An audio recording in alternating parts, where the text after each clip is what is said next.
హల్లెలూయా. దేవుని పరిశుద్ధ నామానికి స్తోత్రం కలుగునుగాక. ఈ మంచి ఉదయకాల సమయం దేవుని మాటలు వింటున్న మీ అందరికీ కూడా నా హృదయపూర్వకమైనటువంటి వందనాలు. ఎలా ఉన్నారు? మీరు, మీ కుటుంబాలు, మీ బిడ్డలు క్షేమంగా ఉన్నారా? దేవుని మహాకృప మీకు, మీ కుటుంబాలకి తోడై ఉండును గాక. ఆమేన్. పరిశుద్ధ గ్రంథంలో నుండి ఒక వాక్యాన్ని మనం చదువుకుందాం. చూడండి, అపోస్తలుల కార్యాల గ్రంథం 28వ అధ్యాయం 7వ వచనాన్ని మనం చదువుకుందాం.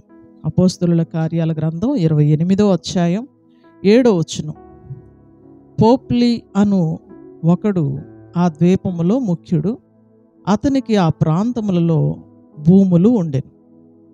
అతడు మమ్మను చేర్చుకొని 3 దినములు స్నేహభావముతో ఆతిథ్యం ఇచ్చెను. హల్లెలూయా. మనం కొన్ని రోజులుగా మన ఇల్లు ఎలా ఉండాలి అనే అంశం మీద ధ్యానం చేస్తూ ఉన్నామండి. 3 రకాలుగా ఉండాలి అని 3 ఇళ్ల గురించి ధ్యానం చేసాం. ఈరోజు ఒక ఇంటిని మనం ధ్యానం చేద్దామండి.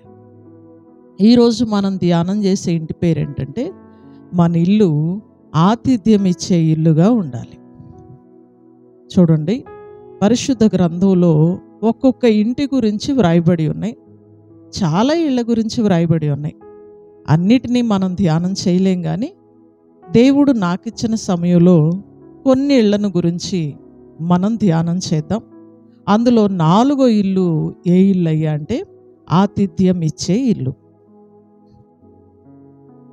ఈ పరిశుద్ధ గ్రంథం అపోస్తలుల కార్యాల గ్రంథం 28వ అధ్యాయం 7వ వచనంలో ఒక సహోదరుడు మనకి కనబడతాడు. మెలితే అనే ఒక ద్వీపం ఉంది. ఆ ద్వీపంలో అతని పేరు పోప్లి అండి. ఈ పోప్లి అనే సహోదరుడు ఆ ద్వీపంలోనే ఒక ప్రాముఖ్యమైన వ్యక్తి. అతనికి కొన్ని భూములు కూడా ఉన్నాయండి. ఇతను ఏం చేశాడయ్యా అంటే, అపోస్తులైనటువంటి పౌలు గారిని, ఆయనతో ఉన్న ఇంకా కొందరిని చేర్చుకున్నాడు. చేర్చుకొని తన ఇంట్లో పెట్టుకొని వాళ్ళకి మంచి ఆతిథ్యం ఇచ్చాడండి. చూడండి, అసలు వీళ్ళెవరు, ఎందుకు ఆయన చేర్చుకున్నాడంటే, సముద్రంలో ఓడ కొట్టబడింది, ఇబ్బంది పడింది. ఆ ఓడ బద్దలైపోతున్నప్పుడు, ఆ ఓడ పరిస్థితి తారుమారైపోతున్నప్పుడు ఓడలో ఉన్న ప్రజలందరూ కూడా భయానికి, ఆందోళనకి గురైపోయారు. ఆ సమయంలో ఓడ నాయకుడు ఏం చెప్పాడంటే, ఇప్పుడు ఓడ అస్తవ్యస్తంగా ఉంది, ఒక గమ్యానికి చేరట్లేదు, ఏం జరుగుతుందో నాకు కూడా అర్థం కావట్లేదు. ఈ సమయంలో మీరందరూ ఏం చేస్తారంటే, ఎవరికి ఏది దొరికితే అది చెక్కల మీద చిన్న చిన్న తాళ్ళు పట్టుకుని ఎలాగైనా సరే మీరు ఒడ్డుకు చేరుకోండి, నేను ఒక అంచుకు తీసుకెళ్తాను, ఒకవేళ అక్కడ అందరం కలిసి దీన్ని కాపాడే ప్రయత్నం చేద్దాం అని ఓడ నాయకుడు చెప్పాడు. ఓడలో ఉన్న ప్రజలందరూ భయపడిపోతున్నారు. ఇప్పుడు మనం ఎక్కడికి వెళ్తున్నాం? ఒక గమ్యం లేదు, ఒక ఊరు లేదు, అసలు ఎవరు అక్కడ మనల్ని పట్టించుకుంటారు? చాలా ఇబ్బంది పడుతున్నారు ప్రజలు. అసలు ముందు సముద్రంలో నుండి బయటపడతామా లేదా అనే భయంలో, ఆందోళనలో ప్రజలు ఉన్నారు. మొత్తానికి ఎలాగో అలాగా చెక్కల మీద వెళ్ళేవాళ్ళు, చెక్కల మీద ఏదో ఒక టైర్నో ఏదో సపోర్ట్ చేసుకుని వెళ్ళేవాళ్ళు, అలాగా ఈదుకుంటా వెళ్ళేవాళ్ళు, అలాగా కొందరైనా సరే ఆ ఓడలో నుండి బయటపడ్డారు. మొత్తానికి వీళ్ళందరూ కలిసి ఎక్కడికి వెళ్ళారయ్యా అంటే, మెలితే అనే ద్వీపానికి వెళ్ళారు. సముద్రం మధ్యలో చిన్న చిన్న ద్వీపాలలాగా ఉంటాయి అక్కడక్కడ. మన భాషలో లంకలు అంటారు కదండి, ఈ నదుల మధ్యలో, సముద్రాల మధ్యలో ఉంటాయి. అలాగ ఒక ద్వీపం ఉంది. మొత్తానికి వీళ్ళందరూ దానికి చేరుకున్నారు. ఆ మెలితే అనే ప్రాంతంలో, ఆ ద్వీపంలో వీళ్ళు కొంచెం అందరూ వెళ్ళినప్పుడు అక్కడ ఉన్నటువంటి ప్రజలు అందరూ కూడా వీళ్ళని రిసీవ్ చేసుకోలేకపోయారు. కొంతమంది వీళ్ళని చూసి భయపడ్డారు, కొంతమంది వీళ్ళని చూసి ఏదో సహాయం మనం ఏం చేయగలం ఇంతమందికి అనుకున్నారు. కానీ ఒక వ్యక్తి మాత్రం వాళ్ళని పట్టించుకున్నాడు. ముఖ్యమైన వ్యక్తే పట్టించుకున్నాడు. ఆ ద్వీపంలోనే ఈయనకు చాలా భూములు ఉన్నాయంట, ఈయనకు చాలా ఆస్తులు ఉన్నాయి. అంటే కొంచెం గొప్ప వ్యక్తే. ఈయన ఏం చేశాడయ్యా అంటే వీళ్ళని పట్టించుకొని ఇంట చేర్చుకొని మంచి అన్నపానాలు ఇచ్చాడంట, మంచి ఆతిథ్యం ఇచ్చాడంట. చూడండి 7వ వచనంలో, పోప్లి అని ఒక మనుష్యుడు ఆ ద్వీపములో ముఖ్యుడు, అతనికి ఆ ప్రాంతంలో భూములుండెను. అతడు మమ్మను చేర్చుకొని 3 దినములు స్నేహభావముతో ఆతిథ్యం ఇచ్చాను. దేవుని స్తోత్రం చెల్లిద్దామండి. హల్లెలూయా. స్నేహభావంతో ఆతిథ్యం ఇచ్చాడంట. ఇంట చేర్చుకోవడం వేరు, భోజనం పెట్టడం వేరు, స్నేహభావంతో చూడడం వేరండి. చాలామంది త్వరగా చేర్చుకోరు, చాలామంది చేర్చుకుంటారు కానీ సరిగా చూడరు, చాలామంది చూసినట్టే ఉంటారు కానీ మనస్ఫూర్తిగా చేయరు. మనకెందుకు వచ్చింది బాధ, అసలు వీళ్ళు ఎక్కడోళ్ళో ఏంటో వచ్చి మన ఇళ్ళ మీద పడ్డారు, చాలామంది పట్టించుకోరండి.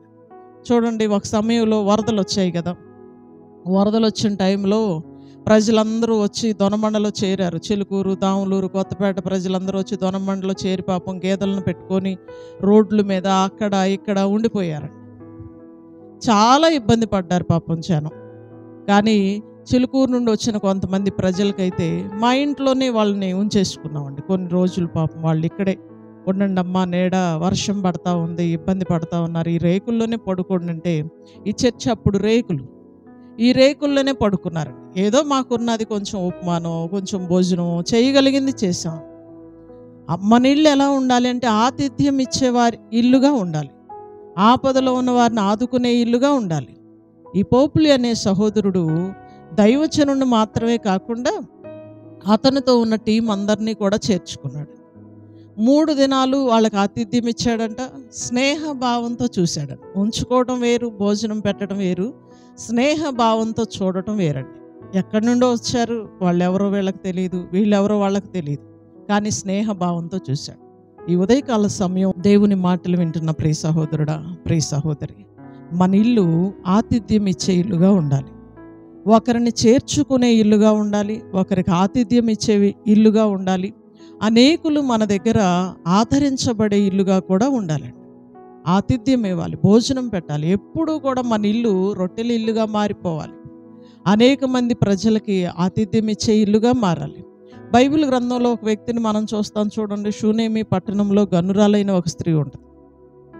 ఆవిడ ఆ ప్రాంతానికి వచ్చుచూపోవచ్చున్న దైవజనుడు భక్తి గలవాడని గ్రహించి, నువ్వు మా ఇంటికి రాయ్యా, మా ఇంట్లో భోజనం చేయయ్యా, ఇప్పుడు మాత్రమే కాదు, నువ్వు ఈ దారి గుండా వచ్చినప్పుడల్లా, ఈ ప్రాంతానికి సువార్తకు వచ్చినప్పుడల్లా మా ఇంట భోజనం చేయాలని దైవ సేవకుడిని బలవంతం చేసి పిలుచుకుందండి. ఎంత ఆశీర్వాదం కదండి. దేవుని పిల్లల్ని, దేవుని సేవకుల్ని ఇంట చేర్చుకొని ఆతిథ్యం ఇవ్వటం ఆశీర్వాదం అండి. సమస్యలో ఉన్నవారిని, పేదరికంలో ఉన్నవారిని భోజనం పెట్టి ఆదరించడం ఆశీర్వాదకరం అండి. ఒకళ్ళకి పెట్టినప్పుడు మనకు ఆశీర్వాదం వచ్చింది. మన ఇంటి ముందుకి ఎవరైనా ఆకలి కొని వస్తే వారికి ఆహారం పెట్టాలి, వస్త్రాలు లేకుండా వస్తే వస్త్రాలు ఇవ్వాలి. యేసయ్య నేర్పిన బోధ కూడా ఇదే కదా. మనందరం అలా మారదామా? ఎంతసేపటికి మన కుటుంబం, మన పిల్లలు అనే కాకుండా ఎదట వారికి ఆతిథ్యం ఇచ్చే ఇల్లుగా మనం మారితే ఖచ్చితంగా దేవుడు దీవిస్తాడు. ఈ సహోదరుడు దైవజనుణ్ణి ఇంకా అనేక మందిని చేర్చుకున్నాడు కదండి. ఏం జరిగిందో తెలుసా? వాళ్ళ నాన్నగారు ఒక విషపూరితమైన జ్వరంతో బాధపడుతున్నప్పుడు దైవజనుడైనటువంటి పౌలు గారు ప్రార్థన చేస్తే వాళ్ళ నాన్నగారికి స్వస్థత కలిగింది. మరణపు పడకలో నుండి దేవుడు అతన్ని లేపాడు. దేవుని స్తోత్రం చెల్లిద్దామండి. హల్లెలూయా.